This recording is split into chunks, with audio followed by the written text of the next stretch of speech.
그리고 건강한 교회, 그런 것을 고민하면서 하나님이 기뻐하는 교회가 무엇일까, 그리고 이 시대에 교회가 많은 어려움을 겪고 있는데 이 어려움을 타개할 수 있는 방법은 무엇일까.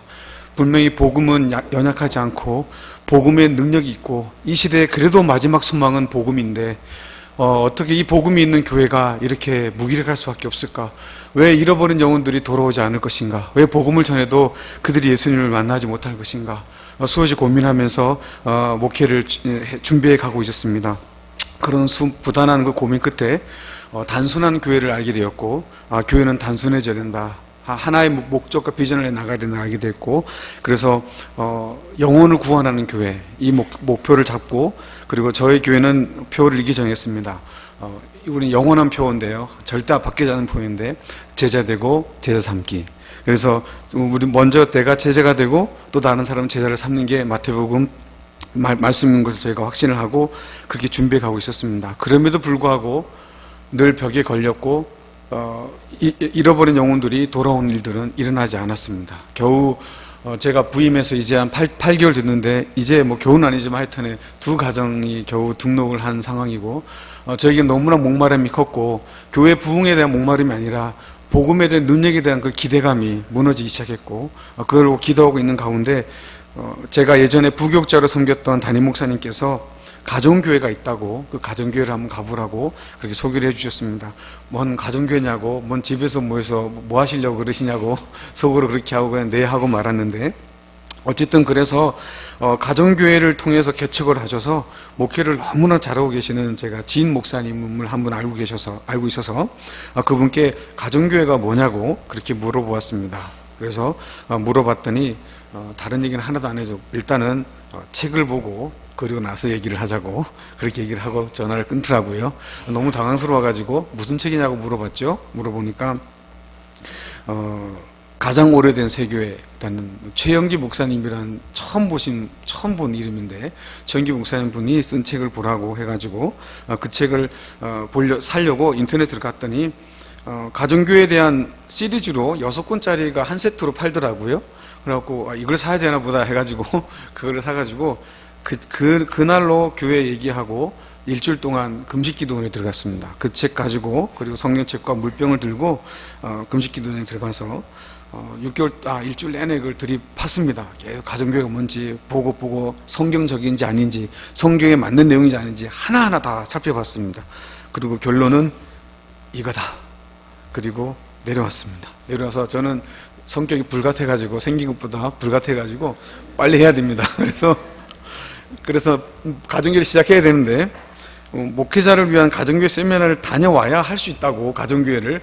뭔 교회를 한다는데 뭔 갔다 와야 되냐고 그래갖고, 어찌됐든 순종을 해야 될 것 같아서 하고 싶으니까, 가정교회를 해야 되니까 목회자를 위한 가정교회 세미나를 먼저 수료되는 그 권면을 받고 큰 기대감을 가지고 정말 7개월을 기다렸습니다. 매일 달력을 본 것 같아요. 매일 달력 보고 가정교회 사회군도 한번 갔다 오고, 등대교회라는 교회가 어딘지 맨날 사이트도 한번 왔다 갔다 해보고 내용도 보고, 그러면서 오매불망 7개월을 기다렸습니다. 드디어 그날이 돼서 왔는데요. 일찍 왔습니다. 제가 등록한 날도 그날 당일날 다 마감된다 해갖고 얼마나 긴장해갖고 그날 새벽 예배를 어떻게 인다는지도 모르겠고, 새벽 기도를 마치고 나서 컴퓨터 앞에 계속 기다렸습니다. 9시 땡 하자마자 후다닥 등록을 했는데 제가 1등으로 등록했다고 선물도 주시더라고요. 그리고 도착을 했는데 차 막히면 안 되니까 일찍 도착했더니 제가 또 1등으로 도착했다고 그래서 참 감사했습니다. 그래도 기대하는 마음으로 이렇게 했는데, 강의를 우리 안태종 목사님 얼마나 열정적인 강의를 해주시는지 너무 놀랐습니다. 연세도 많으신데 그것을 이렇게 열정적으로 강의하시는 모습이 정말 놀랐습니다. 저도 청년부 수련회 같은 거 가면 2박 3일 동안 12시간 강의를 하지만 그거랑 게임이 안 되는 만큼의 어디서 저런 열정이 나오실까, 저런 에너지가 나오실까 생각을 해서 많이 감동을 받았습니다. 그런데 강의를 들으면 들을수록 제 마음이 점점 더 어려워졌습니다. 마음이 무거워졌고, 이것은 가능할까? 어떻게 해야 되나? 마지막 대안이라고 보고 왔는데 이걸 어떻게 하지? 무엇부터 풀어가야지? 점점 더 마음이 어려웠습니다. 그런데 목장 모임에 참석해서 그때부터 제 마음이 녹아지기 시작했습니다. 처음에는 참석했는데 죄송합니다. 이런 말씀을 드려서 간증 시간이니까 도떼기 시장이 따로 없다는 생각이 들었습니다.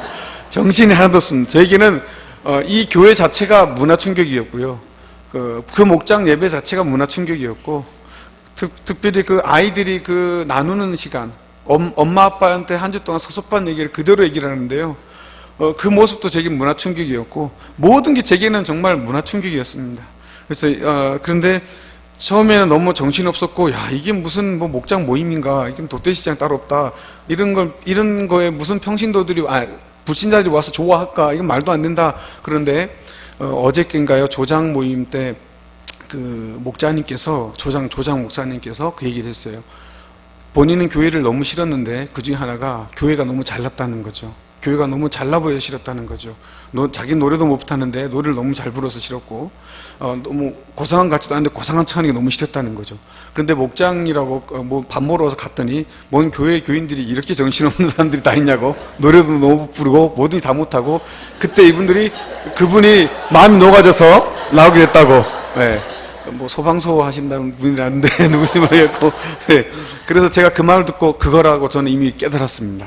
그래서 여기 있는 동안에, 그래서 우리 목사님의 강의를 쭉 들으면서 이제 금요일부터는요, 그 목장 예배를 참석하고 난 이후, 그 전부터 이제 내가 보이기 시작했고, 그리고 목장 예배 참석하면서 그 모든 것이 깨어졌고, 그동안 수많은 그 이론과 강의, 7개월 동안 공부했던, 연구했던 그 모든 과정들이 목장 예배를 통해서 다 이루어지는 것을 보고, 이거다라는 생각을 가지고 도전을 갖게 됐습니다.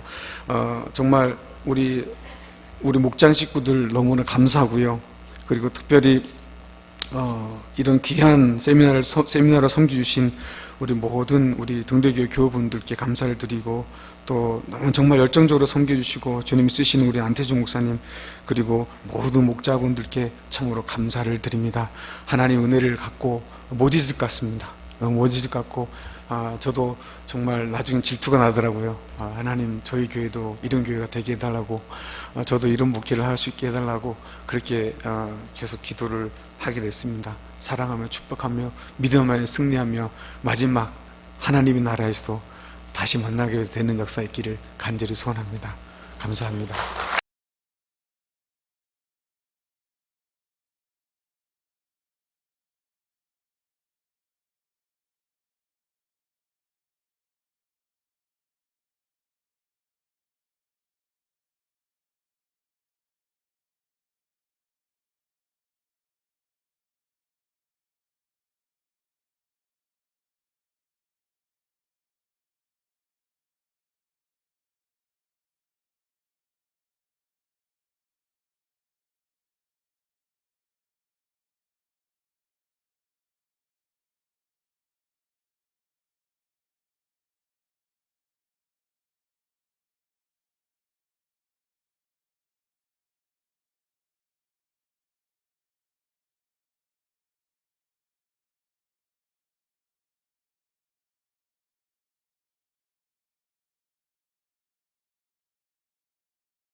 아멘.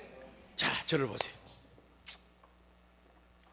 이 스데바나라고 하는 사람이 어떤 사람이냐면, 바울이 고린도에 가서 이제 요새로 말하면 교회 개척했어요. 고린도에 가서 이제 복음 전했어요. 아가야 지방이라고도 하고 복음을 전했는데, 그때 처음으로 고린도의 사람들이 다 복음을 이해하지 못하고 거절하고 핍박하고 때로는 막 대들고 공격하고 그러는 사람들 가운데 스데바나, 요 사람이 처음으로 예수를 믿었어요. 아멘. 처음으로 예수 믿은 사람이었어요. 고린도 지역에서 스데바나가 처음으로 예수 믿은 사람, 처음으로 예수 믿은 사람. 첫 열매였기 때문에 바울은 남달리 스데바나에 대해서 관심이 많아. 너무너무 귀엽고 이뻐. 내가 여기 교회를 맨 처음에 개척을 해가지고 흙토담질 방 하나 부엌 하나를 딱 틀어놓으니까 그냥 뭐 요만해. 근데 앞에서 강단에서 설교를 하면 침 튀기면 앞에 사람이 침이 맞을 정도. 그런 데서 개척을 할 때 주일날 설교를 하는데 우리 집사람하고 우리 큰딸 둘을 앉혀놓고, 둘째 건 아직도 철이 없으니까 설교를 하는데 큰딸애는 알아듣지도 못하고, 우리 집사람은 나 다 아는데 뭐 회개를 하라고 하겠어 뭐라고. 그래서 전도를 해야 되겠다, 전도를 해야 되겠다. 이래서 이제 성경을 들고 우리 집사람을 데리고 내려갔어요. 저 바닥으로. 바닥으로 내려갔는데 다 쓰러져 가는 이게 초가집이 하나 있었어요.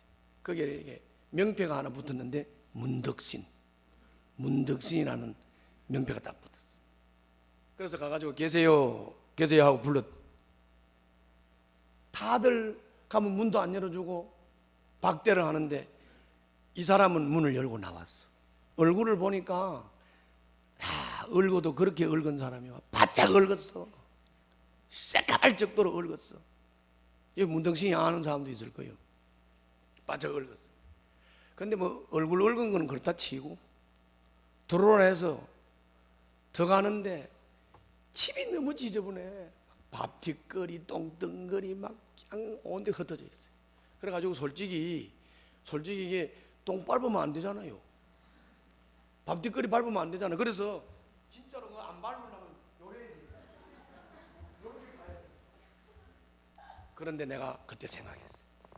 야, 내가 여기서 똥 안 밟으려고, 밥뒷걸 안 밟으려고 이렇게 토끼 걸음을 한다면 이 사람이 예수 믿을까?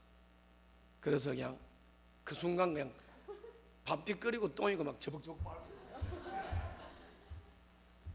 그리고 그냥 푹 주저 그 바닥에 엉덩이 탁 대고 앉았습니다.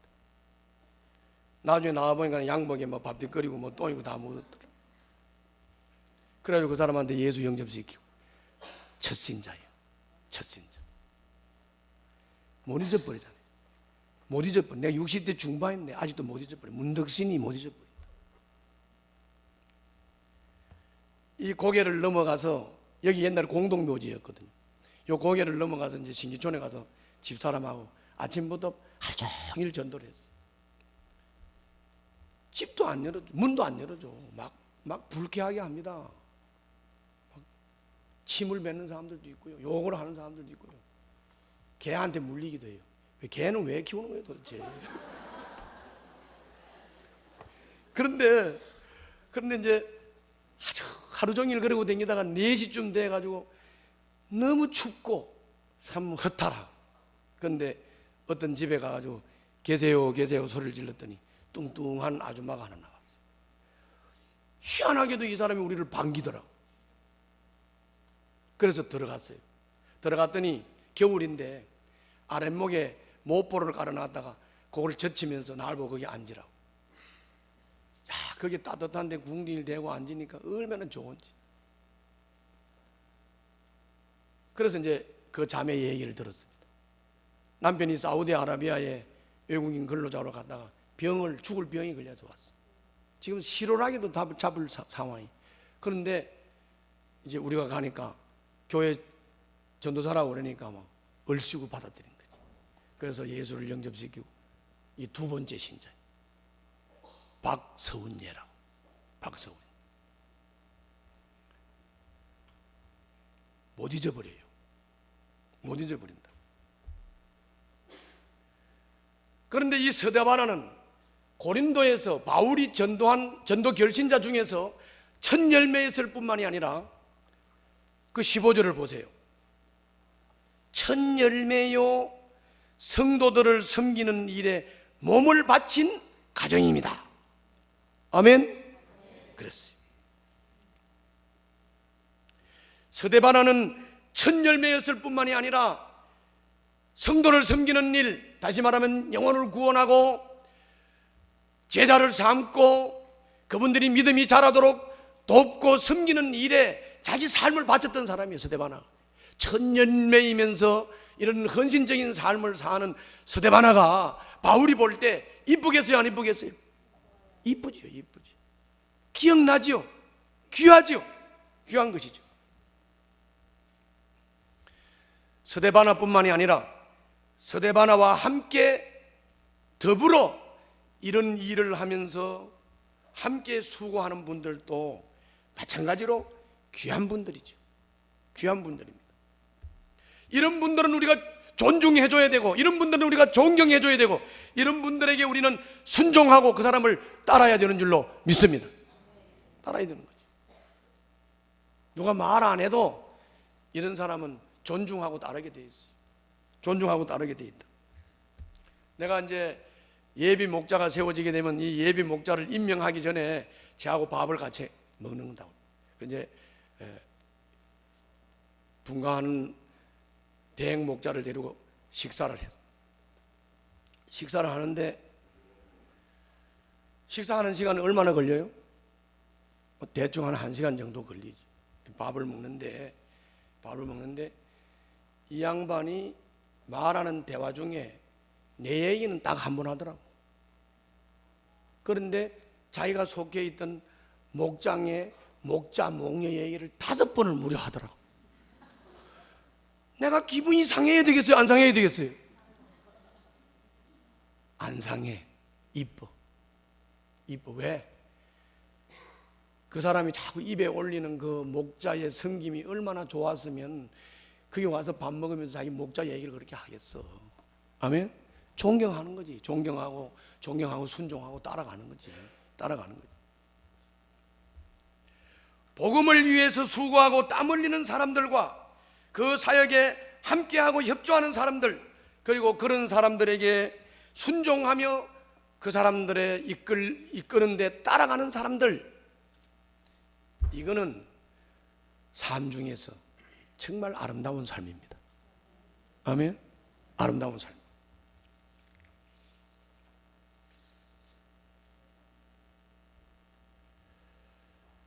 스데바나와 보드나도와 아가이고는 바울이 에베소에서 사역이 있기 때문에 고린도에 가고 싶은데 못 갔어요. 그렇지만은 못 갔지만은 고린도 교인들에 대해서 너무 궁금했어요. 고린도 교인들이 지금 신앙생활을 잘하나, 요즘 뭐 삶은 어떤가, 너무너무 고린도 교인들이 궁금했어. 잘하는지 못하는지 궁금했어. 그래서 궁금해하는 이 바울에게 스데바나와 보도나도와 아가이고는 바울에게 갔습니다. 여러분들 거기 17절에 보면 나오죠? 갔어요, 안 갔어요? 갔다고요. 그 바울에게 가가지고 고린도 교인들에 대해서 너무 궁금하고 아쉬워하는 것에 대해서 이 보드나도와 스데바나와 아가이오는 바울에게 가가지고 그 고린도 교인들의 근황을 다 설명을 해서 바울이 궁금해하는 거 다 풀어줬습니다. 고린도 교인들의 소식을 다 전해줬습니다. 이것을 바울은 뭐라고 말하느냐? 내 마음에 생기를 불어넣었다. 아멘. 이것이 성도들에게 생기를, 마음에 생기를 불어넣었다고 말씀합니다. 한번 여러분들 읽어볼까요?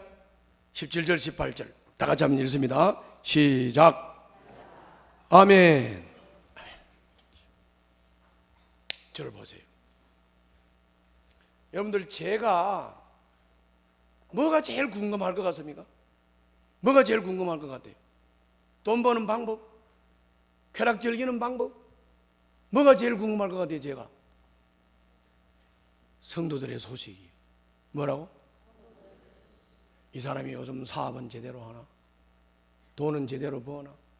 몸은 안 아프나? 제가 궁금한 거라고요. 제가 궁금한 거. 그러면 이 궁금해하는 목사님에게 목자 일지라도 써서 목원들의 소식을, 근황을 좀 알려줘야 되지 않습니까?